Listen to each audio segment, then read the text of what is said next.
from a town that's 99% white. So you can imagine the immense social shock I experienced when I went to a university that was only 84% white. In order to deal with this shock, I did the only logical thing.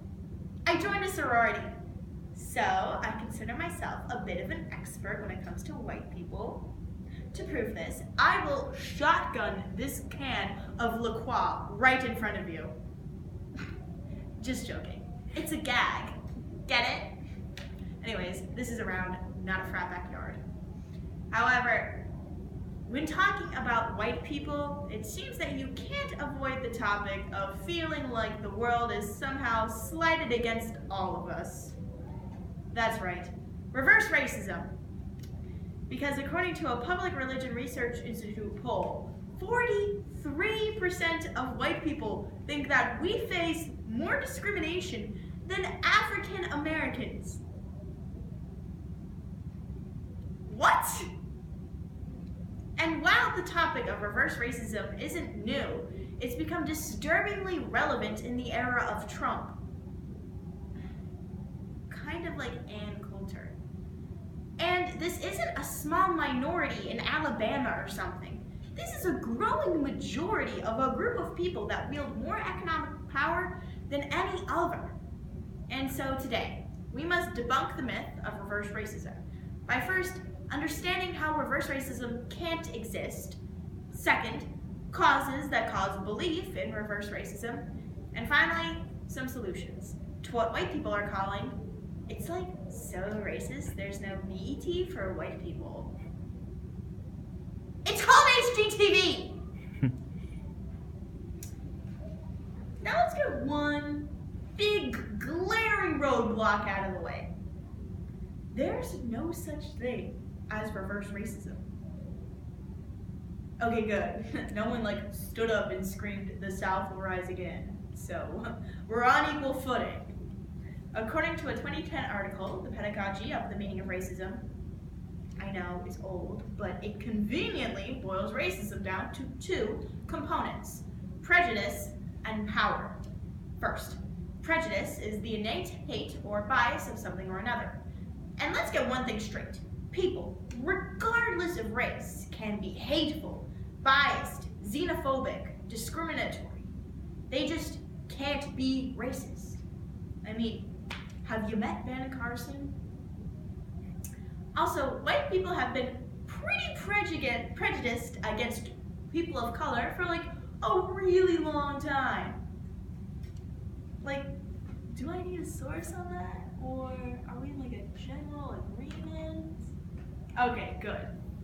Second, power. Power is then leveraged at the institutional level. Institutions include the government, the education system, the workforce, and communities. Because people of color don't wield a majority stake of power within these institutions, they can't enact any prejudices that they may have. Similarly, white people do hold a majority stake of power within these institutions. Thus, these institutions will never actively oppress white people. You will never be rejected from a job for having a name that sounds too white, nor will there be voter ID laws in a predominantly white neighborhood. Here's the thing about white people. When you tell us that reverse racism doesn't exist, we will get so mad. We want to be oppressed so bad for some reason. It's kind of like if you ever go to a fast food restaurant and someone's trying to order and they're like, "I want that." And the cashier says, "Oh, I'm sorry, we're all out." And the person is just like, "No, I see it. I want it." Kind of like how belief in reverse racism begins. Like the number of spices white people know how to use, there are two main causes to belief in reverse racism. First, zero-sum view, and second, white victimhood.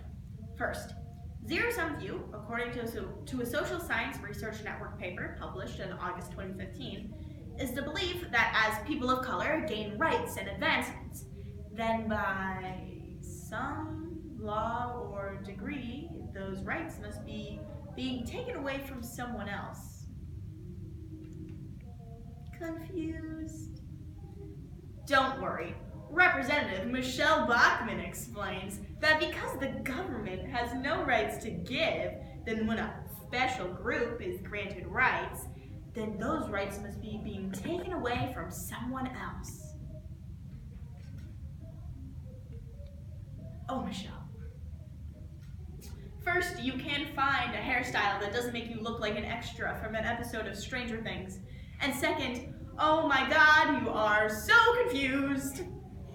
Zero-sum view is dangerous because it enables white people to view ourselves as victims, as having something being taken away from us, which leads us to our second viewpoint, white victimhood. White victimhood is the not-so-new notion that, as a result of a racially divided America, white people now face the brunt of racial inequality. It's not so new because white people have literally been doing this for hundreds of years. Flashback Friday to after the Civil War, when white people were like, no, we will become victims if we live in harmony with people of color. Flash forward a couple hundred years, Civil Rights Movement. Oh no, we can't intermingle with people of color. And today, people claim that affirmative action has taken everything from them, from their top choice university, the job that they wanted, or their firstborn child. Obviously, all of these topics that I have just covered are grossly underexplained. However, if we're going to talk about all the screwed up stuff that white people have been doing for a really long time, we're going to need more than 10 minutes. At the basis of it all, when white people behave as victims, we are inherently denying our privilege. And when privilege is so violently denied, then systems that grant privilege can never be fully fixed nor eradicated. And it's important to note that these two causes work together to create a vicious cycle. The more you believe in zero-sum view and white victimhood, the stronger your belief in reverse racism. The stronger your belief in reverse racism, the more likely you're able to see these causes in the world. Okay, here's a really fun part of the speech where I take a stack of papers, I put them on a desk, and they stay here all weekend. And the students come back on Monday and they're like, what is this? Solutions include begging Obama to deport white people. And yeah, I know what president I said. That's ridiculous. How are you gonna deport Becky when she is 24.99999 German, 19.8 repeating Italian, and 1/8 16th Native American? Solutions are easy yet hard to enact nationwide. Validation and explanation. Explanation and validation. First, explanation. Explaining to white people that reverse racism isn't real is a serious shock to some of us. Like, more shocking than when Lance Bass came out. Also, would you believe I got called out for that joke twice on being too old? I guess nostalgia just isn't funny anymore. Fine. However, a lot of white people seemingly don't understand that these words have different societal connotations in the year 2017. I've created a handout that has some of the common terms used when discussing race. Sometimes it's as simple as describing the difference between discrimination and racism. Second, validation. While it's hard to have sympathy for the race that collectively murdered the word lit, we have to have it. When we get to the actual root of a problem, reason why someone would turn to the term reverse racism, we can actually expose other real problems, such as homophobia, sexism, or xenophobia. When we validate people's problems, concerns, and feelings, we allow them to rectify their past behavior and allow for future growth. There are some finer aspects of white culture we may never understand, such as who told us it was okay to wear socks with sandals? Why are we always dying in hot air balloon accidents? And why can't we stop kissing our dogs? On the mouth! People, there are so many germs there. Yet, hopefully one myth that has been debunked today is the myth of reverse racism.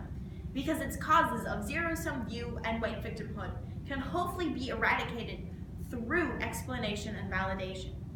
If it made you uncomfortable that a white person was giving this speech, consider that white people literally made this problem up, and it has serious ramifications for people of color.